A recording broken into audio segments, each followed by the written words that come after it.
Olá, tudo bem? Hoje eu estou muito feliz em poder estar aqui para falar com você que é pastor, que é ancião, você que é líder da igreja ou você que é membro da igreja, que de alguma forma teve acesso a esse DVD e está assistindo para saber do que se trata esse projeto que fala de evangelismo, que fala de batismo, que fala de roupão, que fala de novas vestes e que fala de esperança. Sabe que eu quero ler dois textos para introdução do que eu vou falar. O primeiro está em Zacarias, capítulo 3, versículo 4. Diz assim: Então falando este, ordenou aos que estavam diante dele, dizendo: Tirai-lhe estes trajes sujos. E a Josué disse: Vê, tenho feito com que passe de ti a tua iniquidade, e te vestirei de trajes finos. Esse texto, ele está dentro de uma visão que Deus deu e que está registrada no livro de Zacarias. O sumo sacerdote, Josué, ele foi diante de Deus num processo de uma visão, e a Bíblia relata o seguinte, que uma pessoa foi levada na presença do Senhor, só que ele estava com roupas sujas. Aí o texto diz assim, o Senhor disse a Satanás: o Senhor te repreende, ó Satanás. Se você ler o capítulo 3, do verso 1 até o verso 5, você vai perceber o seguinte: o diabo sujou as vestimentas de uma pessoa e Deus disse assim: eu vou tirar essas vestes sujas e vou te dar uma vestimenta nova e limpa. Sabe o que significa isso? Significa que o pecado mancha a vida das pessoas. Significa que o inimigo suja o caráter das pessoas. Mas o sangue de Jesus pode transformar uma pessoa em uma nova criatura. E Deus pode dar à pessoa uma vestimenta nova. Essa vestimenta não é uma roupa como essa. Essa vestimenta é o caráter. Essa vestimenta é uma vida espiritual renovada. Por isso que a Bíblia fala assim: bem-aventurados aqueles que lavam suas vestiduras no sangue do Cordeiro. E então, diante dessa mensagem, Deus quer que as pessoas que moram perto da sua casa, os seus vizinhos, os seus amigos, pessoas que você conhece de alguma forma, Deus quer que essas pessoas troquem suas vestimentas, ou seja, que essas pessoas sejam transformadas no seu caráter, na sua atitude, na sua postura, na sua maneira de ser e de viver. Para entender melhor o que eu estou lendo em Zacarias 3, eu vou chamar você para Lucas, capítulo 15, verso 22, que diz assim: Mas o pai disse aos seus servos: Trazei depressa a melhor túnica e vestiu com ela, e ponde-lhe um anel na mão e sandália nos pés. Sabe do que está falando isso aqui, né? Isso aqui está falando do filho pródigo, quando ele voltou para a casa do pai. Ele voltou com as roupas todas sujas, maltrapilho, totalmente destruído. O pai falou assim: vem aqui, meu filho. Abraçou o filho, deu um beijo no filho e chamou os seus empregados e falou assim: tirem essa roupa suja, vamos trocar a roupa dele. E nessa versão de Thompson que eu estou usando, diz assim: vamos dar a ele uma túnica melhor. O que você acha disso? Uma túnica melhor. Hoje, quando uma pessoa aceita Jesus como Senhor e Salvador, quando uma pessoa se entrega a Jesus totalmente, ela precisa sepultar a velha vida. Ela precisa começar uma vida nova, isto é, ela precisa trocar essas vestimentas. Trocar vestimentas significa deixar a velha vida, a velha natureza e começar uma vida nova com Jesus Cristo. É isso que significa. E quando uma pessoa decide por Jesus, ela precisa passar pelas águas do batismo. E é nesse momento que ela passa pelas águas que vem o testemunho público de que essa pessoa está sendo renovada. É o momento em que Deus está tirando as vestes sujas e dando uma vestimenta nova. É o momento em que tira aquela roupa contaminada pelo pecado e dando a ela uma túnica nova, como diz aqui em Lucas e como diz lá em Zacarias 3. Por isso que a Igreja Adventista usa um roupão para mostrar que essa pessoa, ela agora está lavando suas vestiduras, está começando uma vida nova. Algumas igrejas usam roupão branco, outros um roupão azul, outros um roupão bege. Na verdade, o que importa mesmo é a purificação do coração e do caráter. Mas se usa uma túnica para batizar uma pessoa que aceitou Jesus. É bonito, né? Porque a Bíblia usa muito essa figura de linguagem quando fala que os salvos entrarão no céu vestidos de branco, né? Então essa é uma linguagem bíblica para significar, para simbolizar exatamente a transformação do coração e a pureza da alma que só Jesus pode fazer. Agora, nós estamos com um projeto bem interessante que envolve justamente um trabalho direto com a túnica batismal, que é um símbolo externo daquilo que acontece no interior de uma pessoa, daquilo que acontece no coração de uma pessoa. Eu estou falando exclusivamente de um trabalho para pessoas que estão afastadas dos caminhos de Deus. Pessoas que um dia estiveram conosco e por alguma razão se afastaram. Tem pessoas que estão afastadas há uma semana, outras há um mês, outras há um ano, outras há 5, há 10, há 30, 40, 50. Tem gente que está afastada há muito tempo. E essas pessoas, elas continuam tendo a mensagem no coração. Só que pelo fato de se afastarem, vem o esfriamento, o esquecimento, a letargia, a mornidão. E ela por si mesma não consegue tomar a decisão, a não ser que haja algumas coisas que nós podemos fazer para ajudá-la. Passo número 1. Para você ajudar essas pessoas que estão afastadas da igreja de Jesus, da vida espiritual, passo número 1. Você precisa pegar a secretaria da igreja. Você tem que ir lá na secretaria, chama a secretária ou secretário, chama o pastor também, se é que você é ancião da igreja.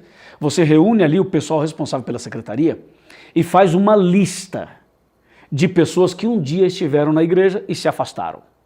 Eu estou falando potencialmente daqueles que foram até mesmo removidos. E alguns não foram removidos, mas já estão há muito tempo distante do caminho de Deus, distante do caminho de Jesus. Então, você precisa primeiramente fazer uma lista com esses nomes dessas pessoas. Esse é o primeiro passo. Depois que você faz a lista, tem a lista nas mãos, aí vem o segundo passo, que é muito simples. Essa igreja onde o projeto será realizado, que tem a lista na mão, deve começar uma semana de oração. A semana de oração é importantíssima e eu queria destacar para você 2 vertentes como sugestão de uma semana de oração. O primeiro aspecto é que deveríamos fazer uma semana que nós chamaríamos não apenas de uma semana de oração, mas de uma semana de evangelismo, onde um pregador prega todas as noites, tem música, tem recepção, tem evangelismo infantil, tem toda a estrutura de uma série de conferências convencional, de uma semana. Paralelamente a essa programação na igreja, os irmãos devem orar em casa 3 vezes ao dia, quando acorda, quando almoça e quando vai dormir. Estamos facilitando a vida da igreja. Se você falar assim, tem que orar às 2h35 da manhã, aí tem gente que fala, mas eu não posso orar esse horário. E claro que você está dificultando a vida das pessoas e, consequentemente, elas não vão orar. Então vamos facilitar a vida dos irmãos? Ora quando acorda, ora quando almoça e ora quando vai dormir, em favor da lista, daqueles nomes que você fez o levantamento. Essa é uma semana de evangelismo, ou uma semana de oração, como você queira chamar. Ok, então lista na mão, tudo ok, acertado com a comissão da igreja, organizado com o pastor, com a liderança, uma semana acontecendo na igreja, uma semana acontecendo em casa, a mesma semana. Durante o dia o pessoal ora, à noite na igreja, é uma semana de evangelização. Esse é o segundo passo.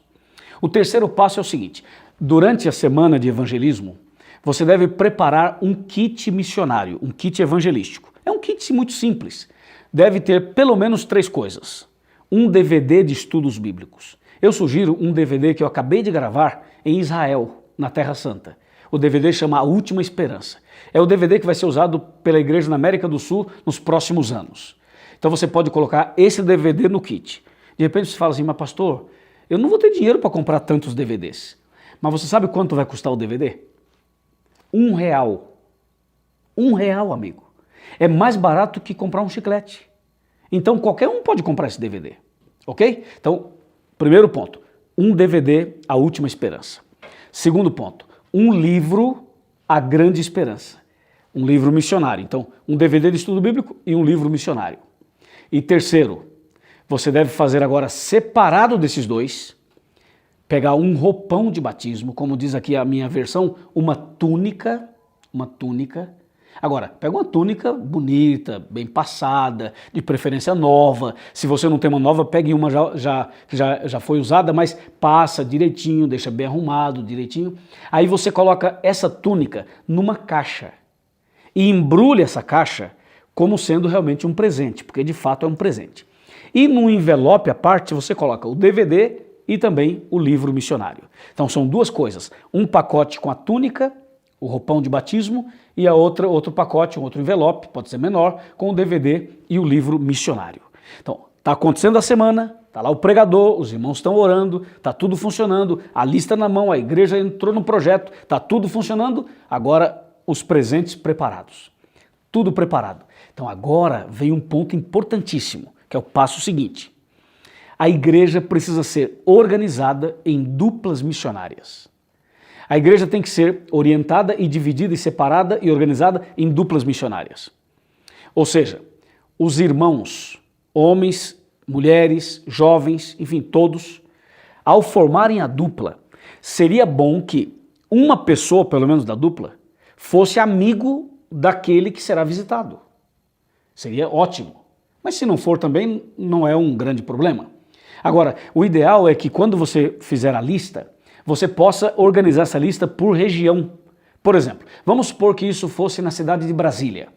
Então nós pegaríamos a lista e pegaríamos o seguinte: esse pessoal mora na asa norte, esse pessoal mora na asa sul, esse pessoal mora no núcleo Bandeirante, esse pessoal mora no plano piloto, esse outro mora no Parkway. Então você pega a lista das pessoas afastadas dos caminhos de Deus e separa por região.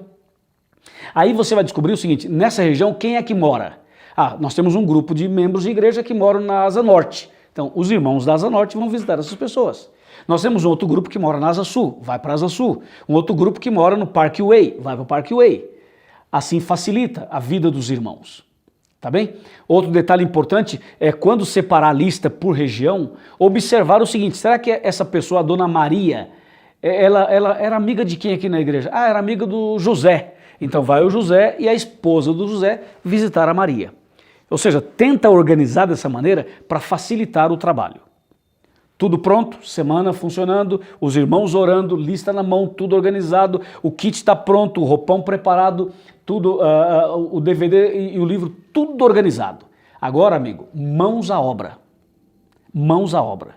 Então a dupla missionária deve visitar as pessoas, e lembre-se que essas pessoas são pessoas afastadas dos caminhos de Deus. Deve visitar essas pessoas, marca lá o momento, ou chega de surpresa. A surpresa é que faz a diferença, né? Quando você chega de surpresa. Mas a surpresa também pode ter um aspecto negativo. Então você tem que planejar essa visita. Porque se você chega de surpresa, a pessoa pode não estar em casa. Agora, você pode chegar de surpresa, mas antes você fez uma sondagem por telefone com alguém para saber se a pessoa vai estar ou não em casa. Então, de alguma maneira, você deve ter uma certa segurança de que a visita vai ser para alguém que realmente está em casa. Agora, o fator surpresa, sem contar o que vai acontecer, é que faz a diferença. Aí é que está o ponto principal do projeto, é o impacto. Entendeu? Aí chega lá, a dupla missionária entra na casa da pessoa: ô, dona Maria, como está a senhora? Tudo bem, irmã Maria? Você já pode chegar, se você já conhece, já chama de irmã Maria. Se você não conhece, se apresenta, entra na casa dela e aí diz assim: olha, irmã Maria, eu trouxe para a senhora hoje um presente de Deus. E aí então você entrega primeiramente o DVD, explica que foi gravado na Terra Santa, explica o conteúdo do DVD e dá o presente para ela. Em seguida você dá o livro missionário também de presente. E o pacote maior, a caixa que está embrulhada com papel de presente, você deixa do lado para o final, não entrega logo no começo. Conversa um pouco, bate um papo, abre a Bíblia, você pode ler alguns textos. Nós podemos sugerir aqui um texto que eu trouxe para te falar, que é o texto de Gênesis 19, 17. Mas você também pode ler Lucas 15, você também pode ler Apocalipse 21, você também pode ler o Salmo 139. Você tem vários textos que podem ser lidos, de acordo com a conversa. Por exemplo, se a pessoa está magoada com a igreja, está chateada, assim, e você sente que ela está nervosa com relação ao que aconteceu no passado, eu sugiro que você leia o Salmo 51.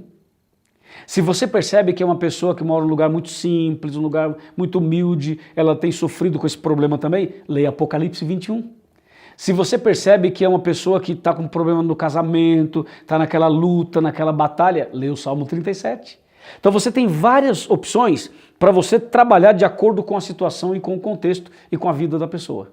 Aí você lê um texto, faz um comentário ali, bem suave, não precisa fazer alguma coisa muito intensiva. Pode ser um pouco mais suave a leitura e vai engrossando o caldo, até chegar ao ponto de você falar o seguinte: olha, irmã Maria, nós estamos com saudades da senhora e nós estamos aqui para te dizer que na igreja tem um banco onde tem um lugar vazio.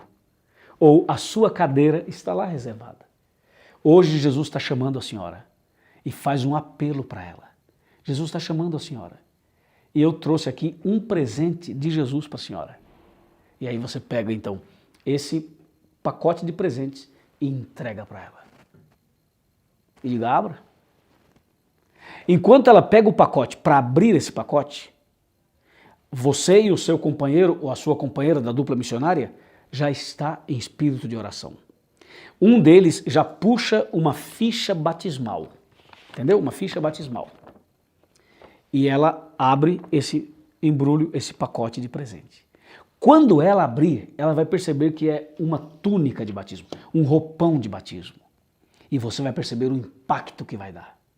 Quando você falar do texto do filho pródigo, um outro texto que você vai ler, você falar ao coração dela que Jesus a ama, que não importa o que passou, esquece o passado, vamos começar uma nova vida, Jesus está chamando, em breve Jesus voltará e tal, e você dá o presente, quando ela abrir esse presente, ela vai tomar um impacto, porque ali está o roupão de batismo. E nessa hora você vai perceber como o Espírito Santo vai tocar o coração dela.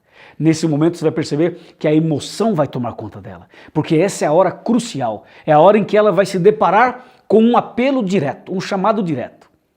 E sabe o que vai acontecer? Ela abriu o presente e você diz assim, e aí, que tal? Esse é o seu roupão de batismo. E eu estou aqui hoje para preencher sua ficha de batismo. Não tenha medo de falar isso, pode falar diretamente. E você já puxa a ficha e já puxa a sua caneta também. Entendeu? Para preencher a ficha da irmã Maria. Diz assim, irmã Maria, quando eu escrever o seu nome nessa ficha de batismo, esteja segura de que Deus também estará registrando essa decisão sua no reino dos céus. Porque, na verdade, Jesus nunca saiu do seu coração.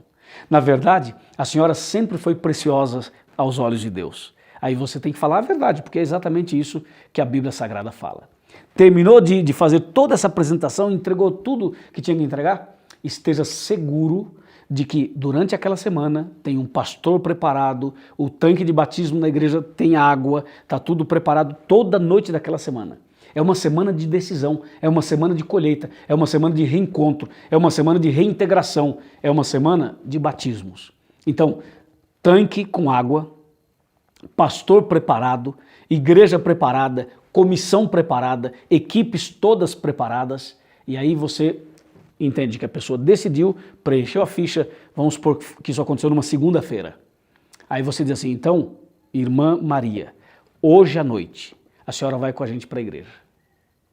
E como a irmã Maria, que é uma ex-membro de igreja, já conhece a verdade, já conhece as doutrinas, já conhece a Bíblia, não é uma pessoa que está crua, é uma pessoa que já conhece.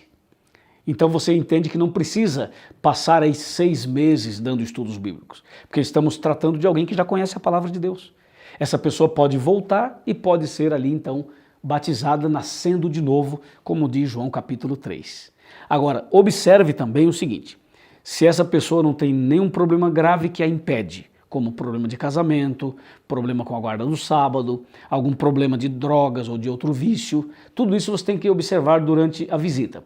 Se a pessoa tem esse tipo de problema, ela pode receber o roupão, pode tomar sua decisão, e aí você agora vai ajudar essa pessoa a resolver o problema para que no tempo certo ela seja batizada. Mas você vai perceber que um grande grupo, a maioria das pessoas visitadas, já estarão prontas para voltarem e serem batizadas. Eu tenho um amigo que é o idealizador desse projeto, chamado Marcos, e ele pessoalmente, ele é um empresário, membro da igreja, um servo de Deus. Ele tem feito esse trabalho já há algum tempo, e as suas experiências são impressionantes. E vou falar para você, eu também estou de acordo com esse projeto, porque de outra maneira nós temos trabalhado, assim, de outra forma, mas seguindo essa linha.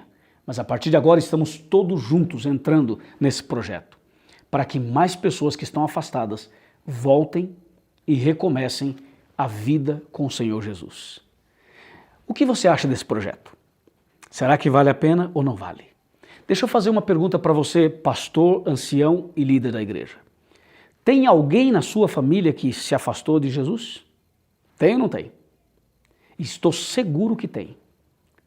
E se você fizer essa pergunta que eu estou fazendo a você para a igreja, você vai se surpreender. Então a minha sugestão final é o seguinte: prepare uma ficha, um cartão. Eu estou usando essa folha como exemplo. Um cartão assim, onde aqui em cima você coloca assim, Igreja Adventista do Sétimo Dia. Vou dar um exemplo, vai. Igreja Adventista do Sétimo Dia do Capão Redondo. Um exemplo. Aí aqui embaixo, nome, endereço, telefone, e-mail e dupla missionária. Aqui no cabeçalho. Aqui na parte de baixo você deixa espaço numerado, 1, 2, 3, 4, 5, 10 e uma linha na frente em branco. No sábado que você vai lançar esse projeto, entrega esse cartão ou essa ficha com uma caneta para cada membro da igreja, no sábado de manhã, quando você for começar aquela semana especial. Entrega um cartão desse e uma caneta para cada membro da igreja. Lá da frente com o microfone, você diz assim, irmãos, preencham para mim aí, coloca o seu nome, coloque o seu endereço, seus dados pessoais e coloque, aonde está escrito dupla missionária, coloque o nome do irmão ou da irmã que faz dupla com você. Eles preenchem esses dados. E você diz agora, irmãos, na parte de baixo tem 10 linhas para vocês colocarem os nomes das pessoas que estão afastadas da igreja que vocês conhecem. Então cada irmão vai colocar lá, eu conheço a Maria, o Antônio, o Pedro, o João, vai colocar 10 nomes, se não tem 10 coloca 2, se não tem 2 coloca 1, pode ser 5, pode ser mais, pode ser menos, coloca os nomes das pessoas que cada membro lembra naquele momento de alguém que está afastado. Você passa isso para todos os membros da igreja. Só que essa ficha, esse cartão tem que ser em papel carbonado, assim, para que o irmão escreva aqui e você tenha uma cópia aqui atrás. Porque depois que todos fizerem isso no sábado de manhã, você vai fazer o seguinte, ó. Então você separa a ficha, como eu estou fazendo aqui, entendeu? Separa assim. Uma ficha fica com um membro da igreja e a outra fica com você, pastor, ancião, líder da igreja, para você ter o seu controle e trabalhar com a secretaria. Esse aqui fica com o irmão, para ele já começar a orar durante toda a semana. Ele vai orar durante uma semana na sua casa, como a gente já combinou. Entendeu? Com essa ficha na mão, com esses nomes aqui na mão, sabe o que vai acontecer? Além dos irmãos orarem, você vai ter um cadastro no seu computador. E com isso aqui fica fácil para você fazer todo o levantamento na secretaria. Você vai perceber que vários nomes estarão repetidos de um irmão com o outro. Aí você cruza as informações, formaliza a lista para que você possa ter isso mais facilmente na sua mão para fazer as visitas. Eu tenho certeza absoluta que o resultado será surpreendente e que na sua igreja, no seu distrito, na sua região, muitas e muitas pessoas voltarão para os braços do Pai. Amém? O que você acha? E eu termino lendo um texto de Atos 22, 19. Atos 22, eu disse Atos 22, eu falei verso 19, não é o 19, é o 16. Atos 22, 16, que diz assim, e agora, por que te demoras? Levanta-te, recebe o batismo, lava os teus pecados, invocando o nome de Jesus. O que você acha disso? Amém? Sabe quem fez isso aqui? Ananias fez com Saulo. Ananias fez o que nós estamos propondo para você fazer. Você vê que ele chegou assim, a queima-roupa, né? Tá. E agora, por que te demoras? Levanta-te, recebe o batismo, lava os teus pecados, invocando o nome de Jesus. Esse é o projeto do roupão da fé. Esse é o projeto do roupão da esperança. Esse é o projeto de evangelismo com pessoas afastadas dos caminhos de Deus. Por que te demoras? Levanta-te, recebe o batismo. E essa pessoa a quem Ananias fez esse apelo era Saulo. Mas você sabe o que aconteceu? Saulo aceitou o apelo, se levantou, foi batizado e Deus trocou até o nome dele, de Saulo para Paulo. E Paulo se tornou um grande apóstolo. Escreveu 14 livros da Bíblia. Foi o maior evangelista do Novo Testamento. Ficou tão famoso, que existe no Brasil um estado com o nome dele. Estado de São Paulo. Porque um dia, um homem ousado, com esse projeto que nós estamos apresentando para você, visitou uma pessoa que estava longe de Deus e disse, por que te demoras? Levanta-te, recebe o batismo, lava os teus pecados. É isso que você tem que fazer. É isso que eu tenho que fazer. É isso que nós temos que fazer. Deus te abençoe e que o Espírito Santo lhe use poderosamente. Amém.